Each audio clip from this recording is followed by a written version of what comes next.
Let me ask you something. When you look at the people around you, do you feel lifted or weighed down? Do they bring joy, encouragement, and strength, or do they drain you, confuse you, and make you question your own worth? The truth is, not everyone in your life is meant to stay. Some people are anchors, pulling you deeper into negativity, while others are wings, helping you rise above life's struggles. The challenge is knowing who belongs in which category. Friendship, love, and family. These things should be sources of peace, not pain. But let's be honest, some relationships are like a slow poison. They don't hit you all at once, but over time, they erode your confidence, steal your energy, and leave you second-guessing yourself. It's subtle, almost invisible, until one day you wake up feeling exhausted, frustrated, and lost. Toxic relationships are like cracks in the foundation of your house. Ignore them long enough, and the entire structure collapses. Maybe you've felt this before. You walk away from a conversation feeling more anxious than before. You try to celebrate your wins, but someone close to you belittles them. You open up about your struggles, and instead of support, you're met with judgment or indifference. That's not love. That's not friendship. That's dead weight, weight that needs to be cut loose. Seneca once said, "Associate only with those who improve you." Because whether you realize it or not, the people you allow in your life shape you. Their words become the thoughts that echo in your mind. Their habits, their mindsets, their energy, it all seeps into your soul. You can't surround yourself with negativity and expect to stay positive.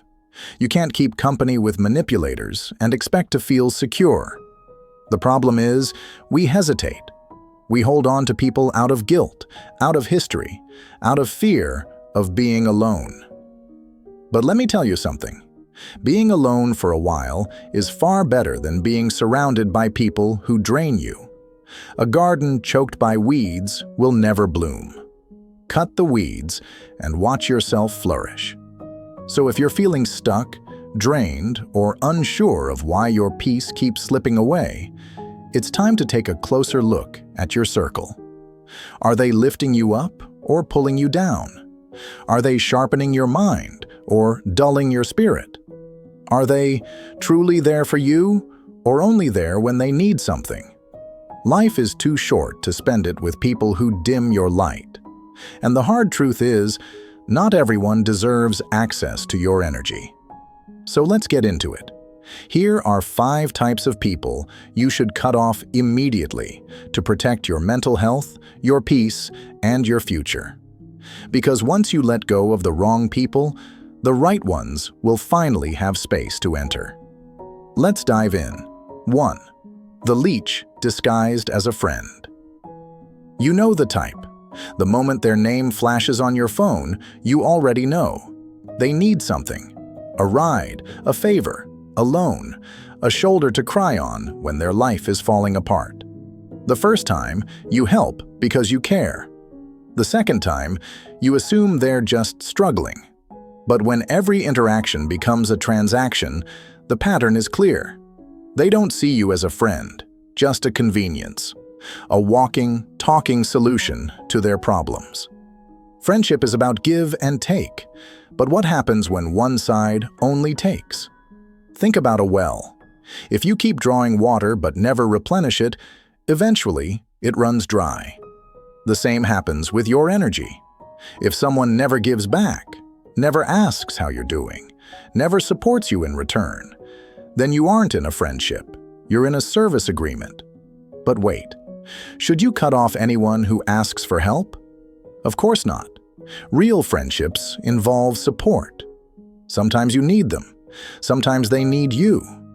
The difference is, a real friend cares about you, not just what you can provide.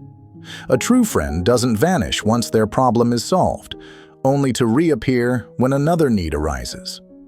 They don't treat your kindness like an ATM, withdrawing every time without ever depositing anything meaningful in return. Think of Lucas and Eric. Lucas was always there, helping Eric with assignments, fixing his laptop, bailing him out when he was in trouble. He never complained because he believed that's what friends do. But one day, when Lucas needed advice on an important career decision, Eric barely listened. He was distracted, impatient, like he was just waiting for the conversation to end. That's when Lucas realized Eric valued what he did, not who he was. And whose fault was that? Not just Eric's. Lucas had unknowingly trained him to expect limitless favors without ever setting boundaries. Seneca once said, "Associate with those who make a better man of you." Friendship isn't just about companionship, it's about mutual growth. When you keep giving without receiving, you teach others that your kindness is limitless, and they start seeing it as something they're entitled to, rather than something to be appreciated. That's not generosity, that's self-neglect. So how do you handle it? Do you cut them off cold? Do you start demanding payback? Number boundaries aren't about becoming selfish, they're about becoming fair. The next time they come with a request, respond with something firm but kind. "I can't help this time, but I hope you figure it out." See how they react. A real friend will respect your limits. A user will get frustrated.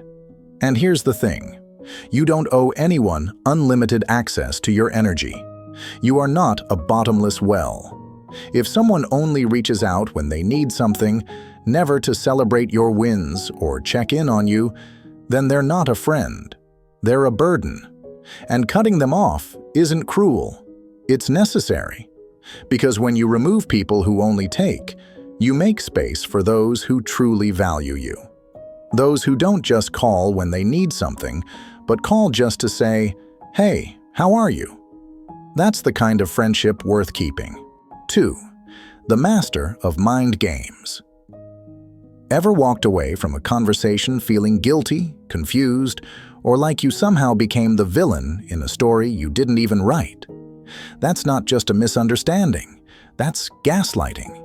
It's a slow, silent poison that makes you question your own thoughts, your own feelings, and eventually, your own reality.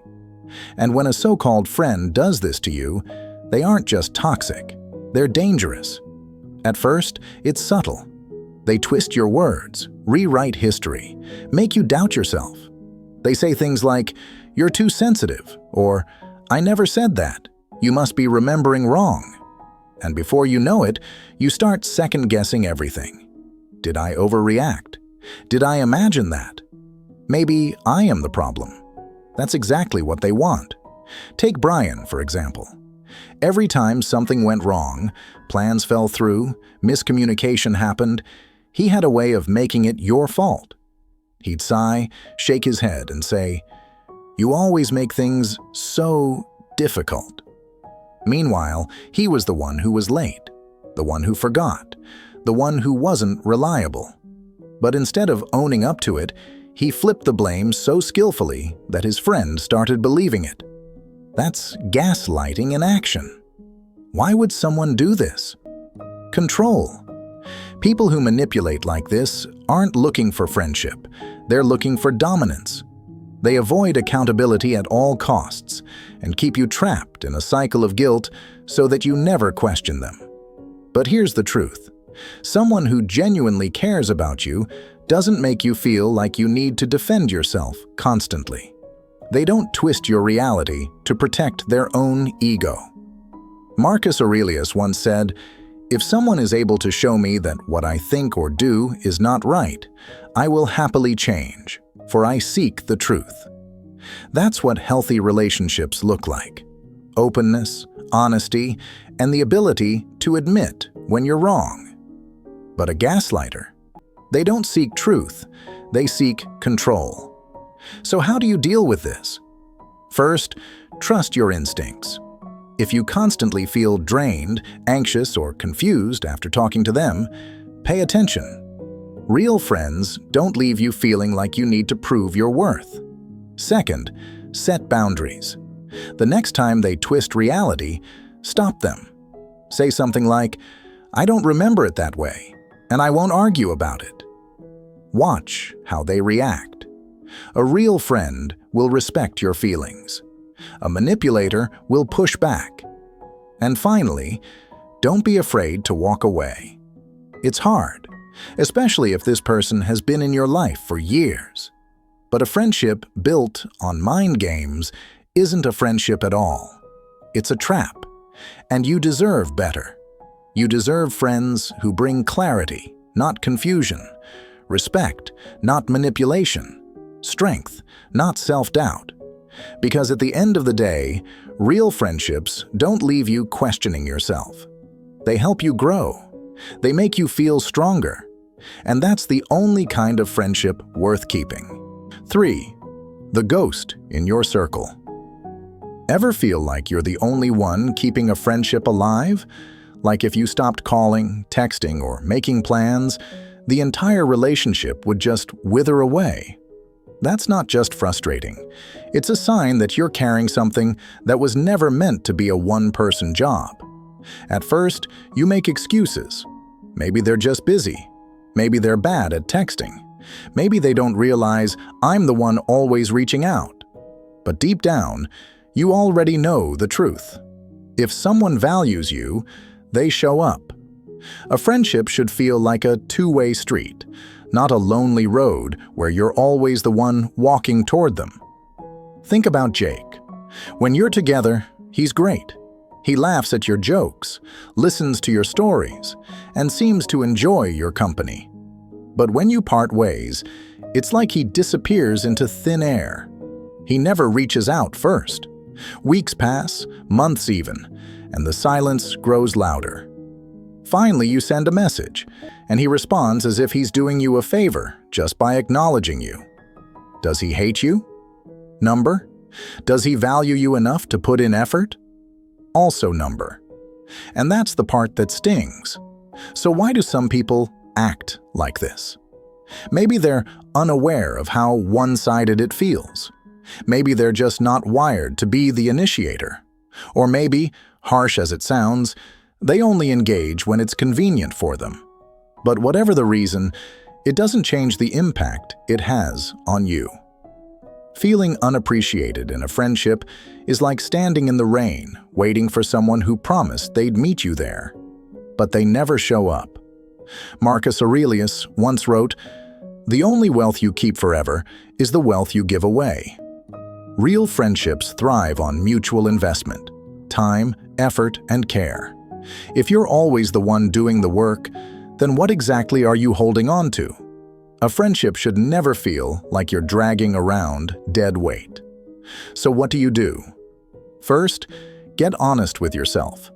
Ask, how do I feel after every interaction with this person? Energized or drained? Appreciated or ignored?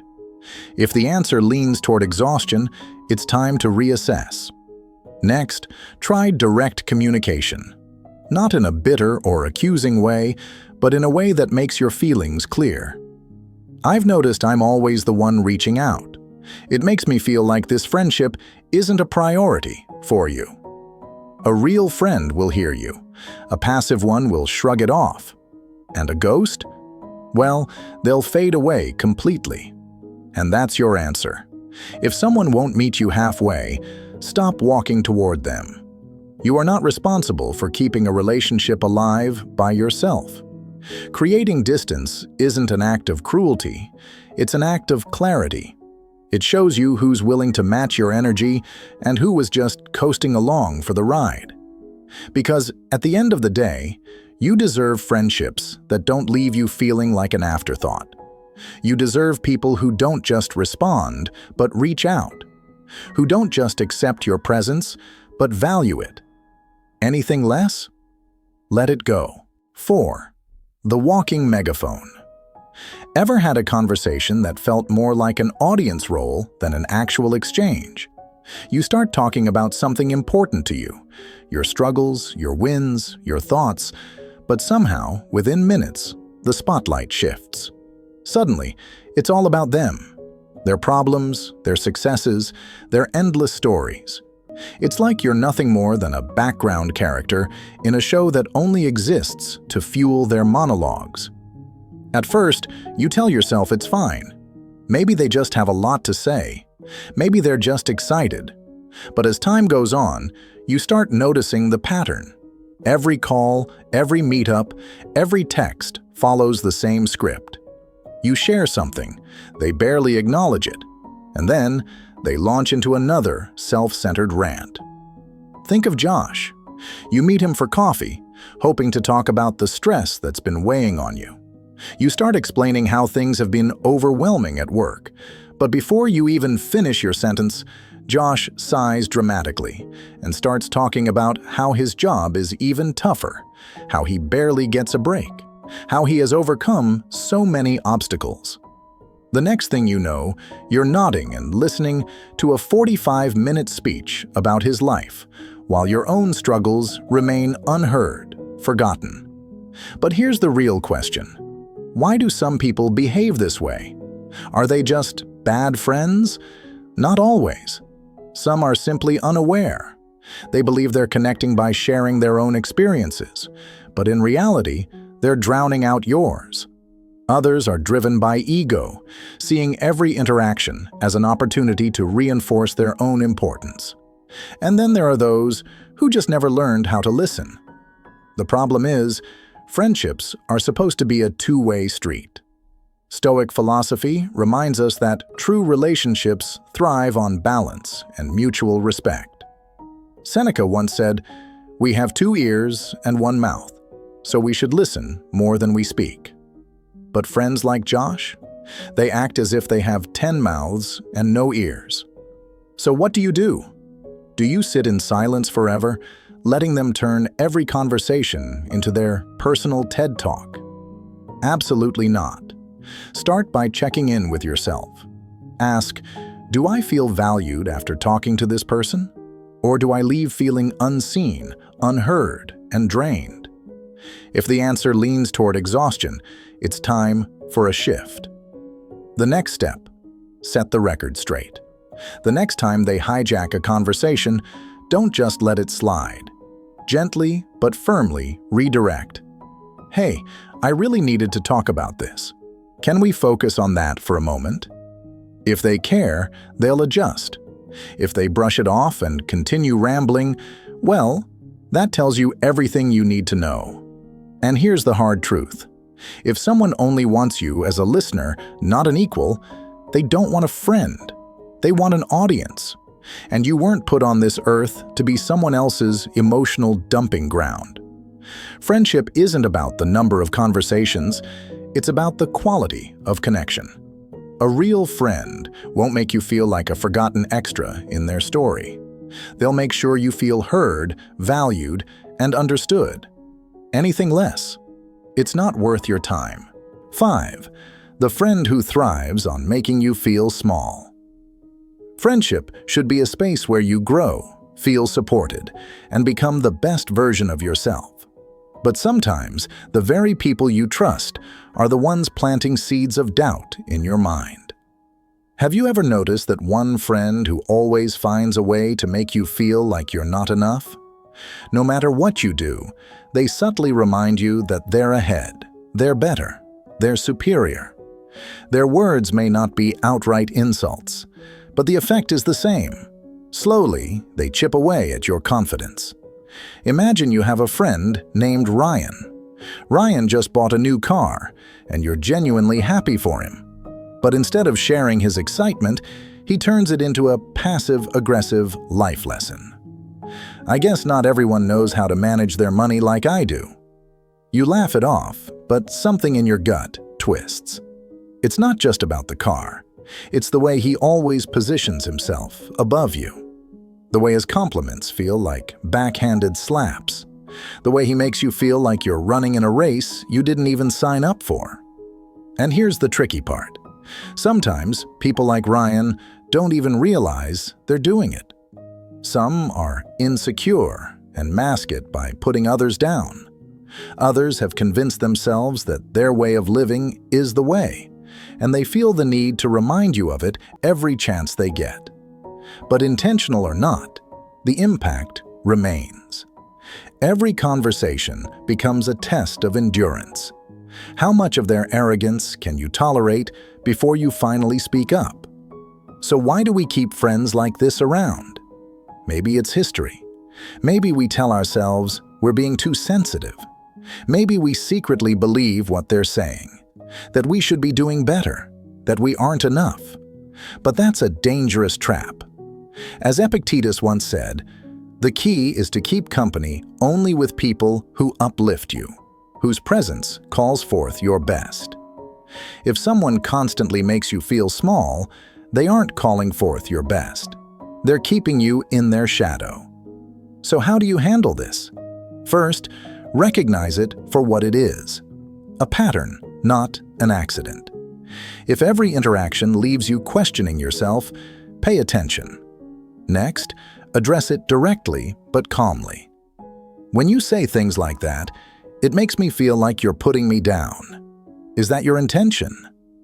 A real friend will stop and reflect. A toxic one will get defensive, turn it into your problem, or dismiss your feelings entirely. And that's your answer. The hardest part? Walking away, especially if this is a long-term friendship. But here's what you need to remember. Letting go of a friend who makes you feel inferior isn't losing something. It's reclaiming yourself. You don't need to keep people in your life just because they've been there for years. If they make you doubt your worth, it's time to let them go. Because real friendship isn't about competition, control, or constant criticism. It's about respect. It's about mutual encouragement. It's about being able to sit in a room with someone and feel safe, knowing they see you, appreciate you, and value you. Not for what you have, but for who you are. If this resonated with you, it might be time to reevaluate your circle. Are your friends lifting you up or holding you back? Drop one word in the comments that describes how you feel about your friendships. And if this message helped, hit that like button, share it with someone who needs to hear it, and subscribe for more powerful lessons on self-worth and personal growth. Because at the end of the day, you deserve friendships that build you, not ones that quietly break you down.